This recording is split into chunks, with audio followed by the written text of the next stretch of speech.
আসসালামু আলাইকুম গাইস, কি অবস্থা, কেমন আছেন? আশা করি সবাই ভালো আছেন। তো আমি আলহামদুলিল্লাহ অনেক ভালো আছি। তো যেহেতু আমাদের এখানে কালকে ঈদ, তো আজকে আমাদের হচ্ছে চাঁদ রাত। আর চাঁদ রাতে আমরা আনন্দ করবো না, এটা কি হয়? সকালবেলা ঈদ, রাত্রেবেলা আমরা অনুষ্ঠান করবো না বা আনন্দ করবো না, এটা কি হয়? এটা তো কোনোভাবেই হয় না। তার জন্য আমরা চলে গেলাম মার্কেটে না বাজারে যাওয়ার পরে আমরা বাজার থেকে বাজার করে নিয়ে আসলাম, যে মুরগি টুরগি কিনে নিয়ে আসি। রাত্রে আমরা তো রাত্রে চিল করতে হবে, সারা রাত ধরে জায়গা থাকবো, আর সকালবেলা আবার নামাজ পড়তে হবে। তো ঈদের রাত্রে যদি জায়গা না থাকে, আনন্দ বান্ধব না করি, তাহলে কি হয় বল? তো যার জন্য বন্ধুরা সবাই মিলে চলে আসি বাজারে এসে এখন আমরা সবাই কেনাকাটা। আর আমরা বাজারে এমন একটা দোকান আছে, যে দোকানে এভরিথিং সবকিছু পাওয়া যায়। আপনার জীবনে দৈনিক জীবনে যা লাগে সবকিছু এই দোকানে আপনি পাবেন। এই দোকানে সবজি হইতে মুরগি মনে করেন যা আছে সব পাওয়া যায়, যা আছে সব পাওয়া যায়, কসমেটিক মেয়েদের জন্য সব আছে। দোকান আছে মুদির দোকান নাকি? দোকান আছে মুদির দোকান, কিন্তু এই দোকানে সবকিছু আছে, বোরকাও আছে, মানে এক দোকানে সবকিছু একের ভিতরে সব।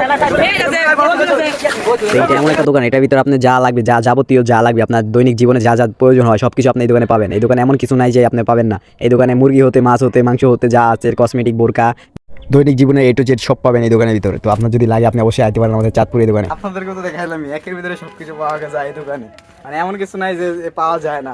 কাস্টমার যে আসবে, যার যা লাগবে এই দোকানে আসবে, এক দোকান থেকে সবকিছু কিনে নিয়ে চলে যাবে। গাইস, দোকানটাও কিন্তু ছোট না, দোকানটা কিন্তু অনেক বড়। এই সামনে থেকে শুরু করে পিছনে অনেক লম্বা দোকান। তো তাই তো বন্ধুরা এখানে ওয়ান টাইপ প্লেট কিনলো, অনেক কিছু কিনলো, আর মার্কেট ওরা করতেছে। আমি শুধু শুট নিতেছি, আর আমাদের লিস্টে ধরে দিল, দেখে কত বড় লিস্ট। তো আমরা সবার কাছ থেকে টাকা উড়িয়ে মার্কেটে আসলাম বাজার করতে। তো আমরা যাওয়ার সময় মনে বললাম, আমরা তো এখন আমরা শসা, গাজর টাজর এগুলো কিছু কিনি না। সালাড যদি না রাখি তাহলে কি হয়? সালাড নেওয়ার পরে আমরা চলে গেলাম অটোতে, না সরি আমাদের বিএমডাব্লিউ করে আমরা চলে আসলাম বাড়িতে। আর বাড়িতে আসার পরে আমরা আবার চলে যাচ্ছি এখানে গুটি পায়ে আমাদের বাড়ির দিকে। আর বাড়িতে আসার পরে সবাই বসে পড়ছি এখানে বাজার টাজার রেখে। তো এখানে আমরা রাতে আগুন জ্বালাবো, এখানে চুলা বসবে, আমাদের পাকশাক হবে। তো আমাদের মুরগির কুটা হচ্ছে, আমাদের নাম হচ্ছে ফরাদ ভাই, আমার ভাইনা লাগে, যাই হোক আমার ভাইনা, এটা হচ্ছে আমার ছোটো ভাই। আর আমরা এখানে বসে আছি, এখন আমিও মুরগি কাটবো এদের সাথে।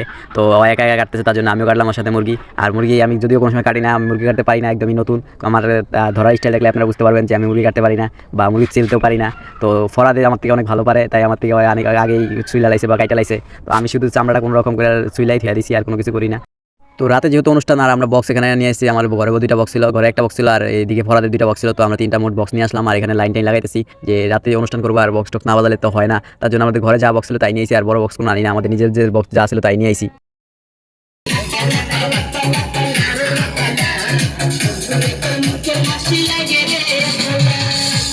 তো এদিকে আমি বক্স টক ঠিক করার পরে বাইসে দেখি যে এখানে রান্না বয়া দিছে, পাক চাক হইতেছে। তো আমি এখানে একটু ছোট নিলাম, এই যে গোস্ত কুটে রাখছে, আমরা এখানে কিছুই পাক করবো। তো এইদিকে আমাদের রান্না বাড়ার কাজ চলতেছে, আর আমরা চলে গেলাম বাজারে। আর আমাদের বাজারে একটু কাজ আছে, বাজার থেকে আইসা দেখি যে আমাদের এখানে দেখি চাউল দিয়ে দিছে। আর আমি এসে একটু চাউল লাড়াছাড়া করলাম, আমি যদি একটু বাবুসি কাজ না করি তাহলে কি হয়? তো আমি একটু আপনাদের দেখানোর জন্য একটু লাড়াছাড়া করলাম। আর আমার এখানে সবাই বলতেছে যে একটু জোরে লাড়তো, তো শরীরে শক্তি নাই সেই। আমি যদি শক্তি খাটাই তাহলে পাতিল পুতিল সব পড়ে যাবে, তার জন্য আমি উঠে গেলাম এখান থেকে।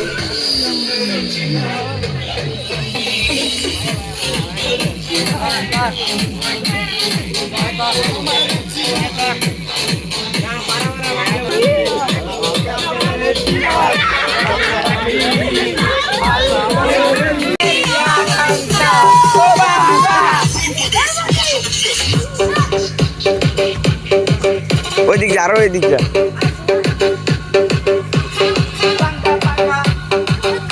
তো আমরা নাচতে দেখি আমাদের বিরিয়ানি হয়ে গেছে, আমাদের বিরিয়ানি এসে। তো আমরা বিরিয়ানি রেখে দিলাম বক্সের সাইডে, আর আমরা এখানে নাচতেছি, আর আমাদের বিরিয়ানি হয়ে গেছে। তো আমাদের নাচানাচি শেষ করার পরে আমরা খাবো বিরিয়ানি। আমাদের বিরিয়ানি যেহেতু আমাদের এখানে আছে, তো আমাদের নাচানাচি করার পরেই খাবো আমরা বিরিয়ানি।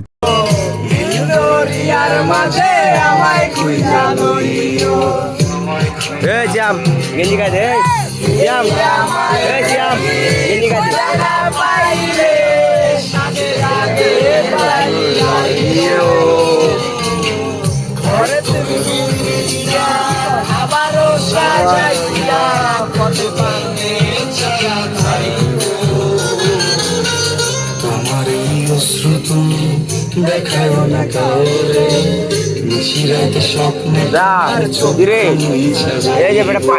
পাটিতে আমার লাগি তোমার বাড়ি গোলাপ লাগাইও, উকিলের ডাক শুনিলে হাসি মুখে চাইও,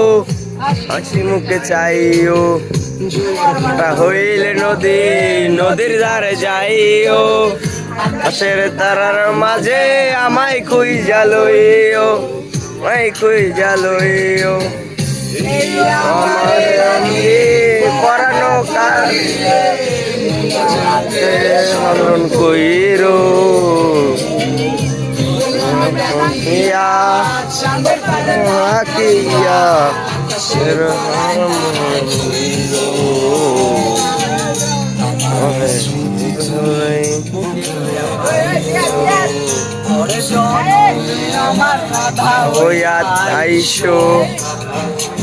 আইসো পরানো বিলাইছি সব পাওয়া তোমাকে সমাপ্ত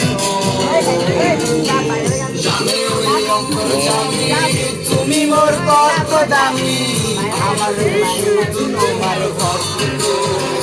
তো ফাইনালি আমাদের গান গাওয়া শেষ, নাচাও শেষ, সব কিছু শেষ। আমরা সেট গানেও নাচলাম, একদিন ডিজে গানেও নাচলাম, সেট গানে নাচলাম না, সেট গানে গাইলাম, যাই হোক। তো ফাইনালি আমাদের এখানে বিরিয়ানি দিচ্ছে সবাইকে, আর রাত বাজতেছে এখন প্রায় 12টা কাছাকাছি বাজে। তো আমরা সবার খিদা লাগছে, তার জন্য এখানে বিরিয়ানি বাড়তেছে সবাইকে, যে এখনই খেয়ে নেই। আর কি আমরা রাত 2টা 3টা 4টা 5টা যে কটা পর্যন্ত যে যতটুকু জায়গা থাকতে পারে জায়গা থাকবো। তো এখনই সবাই খাওয়ান দিতেছে, যে খায় নেই তারপরে আবার মজা করবো খাওয়ার পরে। তো গাইস আজকে আমরা খাচ্ছি এখানে বিরিয়ানি, আমরা চান রাত্রে আনন্দ করলাম, মজা করলাম, মাস্তি করলাম, অনেক কিছুই করলাম। তো ফাইনালি আমরা বিরিয়ানি খাচ্ছি, আর এখানে বিরিয়ানিটা পাক করছে আমার এক মামি। তো অনেক মজা হয়েছে, ধন্যবাদ মামিকে, কারণ আমরা রাঁধতে পারি না, আমরা হুদাই অ্যাক্টিং করে ভিডিওর সামনে যাই, আমরা রাঁধতে পারি না, যেটা সত্যি কথা। তো দেখা হচ্ছে পরবর্তী কোনো ভিডিওতে, ততক্ষণ ভালো থাকবেন, সুস্থ থাকবেন, আল্লাহ হাফেজ।